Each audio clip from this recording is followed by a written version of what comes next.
Passport জালিয়াতি কাণ্ডের মূল মাস্টার মাইন্ড মনোজ গুপ্তাকে ইতিমধ্যেই পুলিশ গ্রেফতার করেছে এবং তারপর আমরা দেখেছি ধীরেন ঘোষ, সমরেশ বিশ্বাস একের পর এক গ্রেফতারি এই পাসপোর্ট জালিয়াতি কাণ্ডে। আর তারপর বিভিন্ন ক্লু সামনে আসে আর সেই ক্লু এর ভিত্তিতে এবার পুলিশকে জিজ্ঞাসাবাদ, অর্থাৎ পাসপোর্ট জালিয়াতিতে পুলিশকে এবার জিজ্ঞাসাবাদ, পুলিশ কর্মীদের জিজ্ঞাসাবাদ করা হবে।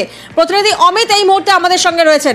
অমিত, পাসপোর্ট জালিয়াতিতে এবার পুলিশের স্ক্যানারে পুলিশ নিয়ম মেনে ভেরিফিকেশন, বিভিন্ন প্রশ্ন তো এবার সামনে আসছে।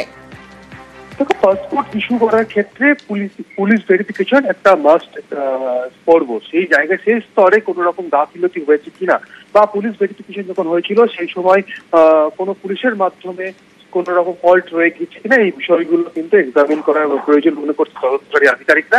এই জায়গা থেকে কলকাতা পুলিশের অন্তর্গত বেশ কিছু থানায় সম্প্রতি যে সমস্ত পাসপোর্ট ইস্যু হয়েছে, যে সমস্ত পুলিশ কর্মী এই সমস্ত পুলিশ ভেরিফিকেশনের দায়িত্বে ছিলেন বা যারা, অর্থাৎ কোনো প্রকার গাফিলতি হয়েছে কিনা সেই গাফিলতি চিহ্নিত করতে পুলিশ কর্মীদের জিজ্ঞাসাবাদ করা হবে।